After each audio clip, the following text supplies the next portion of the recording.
Assalamualaikum warahmatullahi wabarakatuh. Tuan-tuan dan puan-puan, salam sejahtera ya.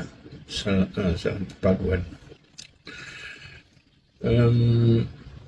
Saya ingin memberi sedikit pandangan mungkin boleh memberi gambaran sebenarnya kenapa Peguam Bela Pengatua SMKA Tun Mustafa memohon otopsi psikologi ke atas arwah Zarkarina ini. Untuk saya, ia menimbulkan satu persoalan yang besar. Apakah tujuan sebenarnya permohonan ini? Adakah ia untuk mencari kebenaran atau sekadar strategi undang-undang untuk melengah-lengah dan mengabulkan arah inkuest? Tuan-tuan dan puan-puan, apa itu otopsi psikologi? Sebab permohonan adalah permohonan peguam bela untuk mendapatkan seorang pakar psikiatrik ataupun disebut dalam bahasa Inggeris psychological autopsy. Lazimnya digunakan pakai apabila tiada bukti fizikal yang kukuh bantu menentukan sama ada kematian berpunca daripada tekanan luar atau fakta dalaman seperti kemurungan. Namun saya fikir dalam kes ini bukti keterangan saksi pelajar sendiri sudah banyak bercanggah di banyak tempat. Bagaimana mungkin pakar forensik psikiatrik ini mampu membuat analisis tepat mengenai keadaan mental arwah, sedangkan sumber maklumat datang daripada saksi tidak konsisten? Ya, lebih membimbangkan, diary yang dijadikan asas permohonan otopsi psikologi itu tidak bertarikh, tidak lengkap, dan sukar dipastikan konteks sebenarnya penulisannya. Banyak soalan masih belum terjawab. Adakah diary itu benar-benar menggambarkan tekanan semasa di sekolah? Atau catatan umum yang tulis tanpa kaitan langsung dengan kejadian kematian? Tanpa tarikh, tanpa konteks, diary itu tidak boleh dijadikan sandaran kukuh bagi menilaikan keadaan mental seseorang. Apatah lagi untuk dijadikan bahan bukti mahkamah. Sekiranya hakim membenarkan permohonan otopsi psikologi ini ataupun pakar psikiatrik, ditambah lagi dalam kes ini membuka ruang besar kepada kekeliruan. Bagaimana satu laporan pasca kematian yang bergantung kepada andaian dan tafsiran boleh mengatasi bukti fizikal keterangan saksi yang sudah direkodkan? Saya pun tak faham.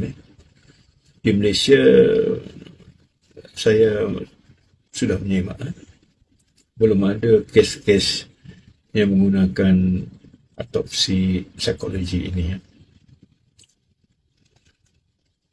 Dalam keadaan kesaksian pelajar bercanggah, hasil otopsi psikologi bukan sahaja tidak sahih, malah berpotensi mencacatkan keseluruhan perjalanan inkuest, seperti yang saya sebut tadi. Realitinya, langkah peguam bela ini saya lihat sebagai satu strategi untuk melengah prosiding. Apabila isu baru seperti keadaan mental arwah dibangkit, fokus utama terhadap tanggungjawab pihak sekolah dan unsur kecuaian akan teralih. Tidak fokus pada kecuaian, pengabaian dan kelalaian sekolah sebagainya. Ini bukan soal mencari kebenaran, tetapi satu percubaan untuk menimbulkan keraguan demi menyelamatkan pihak yang tertentu. Dalam kes Zarah ini, tuan-tuan dan puan-puan kena faham, the test is, kalau seorang peguam, is beyond reasonable doubts. Pasti bukti yang kukuh supaya kemanusiaan itu, seorang yang dituduh itu betul-betul dituduh dengan akta yang sedia ada. The case is very high. Inkuis ini sepatutnya akan fokus kepada punca sebenar kematian Zarah Karina. Adakah ia boleh dielakkan? Adakah pihak sekolah gagal melaksanakan tanggungjawab mereka menjaga keselamatan pelajar? Soalan-soalan ini mesti dijawab berdasar fakta, bukan andaian. Ya, tuan-tuan dan puan-puan. Soalan-soalan ini mesti dijawab berdasarkan fakta. Kita tidak boleh membiarkan laporan autopsi psikologi tanpa asas kukuh dijadikan alat untuk memutarbelitkan arah keadilan. Keadilan untuk Zarah bukan sekadar mencari siapa bersalah, tetapi memastikan tiada lagi nyawa pelajar terkorban akibat kecuaian, pengabaian, terutamanya pihak pentadbir sekolah. Saya berpendapat, ini pendapat pribadi saya, terpulang kepada hakim untuk menerima dan tidak menerima sebab tes autopsi psikologi itu pun tidak mutlak. Tidak mutlak. Tuan-tuan, jika ada komen, pandangan, share like, dan jumpa lagi di ruang masa yang baru.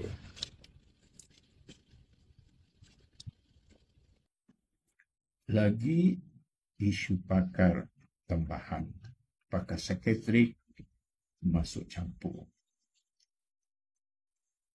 Siapa yang betul-betul untung kalau pakar psikiatrik masuk campur dalam inkuis Zarah? Yang untung bukan Zarah. Yang untung mereka yang mahu lengahkan masa, alihkan perhatian dan hilangkan tumpuan daripada kesalahan sebenarnya, kegagalan pentadbiran sekolah. Cuba fikir, ya, psikiatrik nak nilai apa? Zarah dah tiada. Yang tinggal cuma diary cerita orang ketiga. Itu bukan bukti, ya. Itu tafsiran. Dan sementara pakar sibuk buat kajian, keluarga Zarah terus menunggu tanpa jawapan. Jadi, soalan sebenarnya sekarang, adakah ini keadilan? Atau drama yang disusun rapi? Malaysia masih menanti satu perkara. Kebenaran untuk arwah Zarah Karina. Sudah berbulan-bulan prosiding inquest berjalan. Saksi demi saksi tampil memberikan keterangan, bukti pun semakin jelas. Tapi tiba-tiba muncul satu lagi permohonan baru nak bawa pakar psikiatri forensik. Kenapa sekarang, ya? Kenapa bukan dari awal? Dan lebih penting, apa sebenarnya tujuan langkah ini? Rakyat memerhati dengan mata terbuka. Kami bukan menolak sains, bukan menolak kepakaran, tapi kami menolak helah yang kelihatan seperti satu cubaan melengah-lengahkan keadilan. Inkuis ini sudah cukup panjang, ya. Sudah cukup banyak masa dibazirkan untuk ulang perkara yang sama. Siapa nampak, siapa dengar, siapa soal Zarah malam itu, Sekarang, bila tekanan makin tinggi, bila nama Cycle 19 muncul, bila persoalan kegagalan warden pentadbir mula timbul, tiba-tiba fokus dialih daripada soal siapa bersalah kepada soal keadaan mental arwah Zara. Apa maksudnya? Adakah mereka mahu mengatakan arwah sendiri yang bermasalah? Adakah mereka mahu meletakkan beban kepada anak kecil berusia 13 tahun yang sudah tiada untuk membela diri? Itu tidak adil. Itu zalim namanya. Itu menyinggung rasa keinsanan kita semua sebagai ibu bapa dan rakyat yang punya hati nurani. Fakta mudah. Pakar psikiatrik tidak pernah menemu bual arwah Zara. Zara sudah tiada. Apa yang boleh dinilai hanyalah cebisan nota, laporan saksi, pendapatan orang lain. Itu bukan diagnosis, itu spekulasi. Kajian forensik sendiri sebut psychological autopsy bukan bukti saintifik muktamad. Ia cuma andaian berdasarkan cerita orang ketiga. Jadi, kenapa perlu tambah pakar, tambah masa, tambah kos dan tambah luka keluarga yang masih menunggu jawapan? Kami, rakyat, tidak mahu inkuest ini jadi drama, bersiri tanpa kesudahan. Jangan jadikan mahkamah tempat bereksperimen teori psikologi sedangkan bukti fizikal sudah di atas meja. Keterangan saksi sudah cukup menunjukkan kelemahan penguasaan di asrama. Kita mahu tahu siapa yang membiarkan soal siasat belajar dilakukan tanpa guru. Siapa yang tak lapor kepada warden bila barang hilang dan kenapa tiada tindakan disiplin awal diambil. Tuan-tuan dan puan-puan, yang kami mahu sekarang cuma satu. Segerakan inkuest. Cukup-cukuplah berlengah-lengah alasan baru setiap minggu. Anak ini meninggal dalam kawasan sekolah. Itu tanggungjawab pentadbir sekolah. Jangan berputar belit, jangan alih fokus. Peguam negara, tolong mempercepatkan prosiding. Coroner, tolong kawal halat inquest agar tidak jadi pentas uji kaji akademik. Keadilan mesti cepat dan tegas, bukan ditunda atas nama kajian tambahan. Tuan-tuan dan puan-puan, keluarga Zara sudah terlalu lama menanggung derita. Rakyat sudah terlalu lama menunggu kebenaran. Jangan biarkan anak sekecil itu disalahkan atas sesuatu yang bukan kesilapannya. Kita mahu satu mesej jelas keluar dari inkuest ini.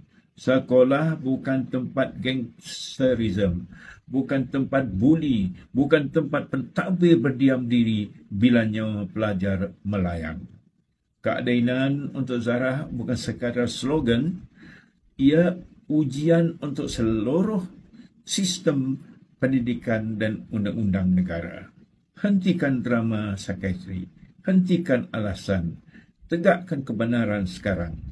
Ya, tuan-tuan dan puan-puan, kita mahu keadilan ini ditegakkan tanpa melengah-lengah.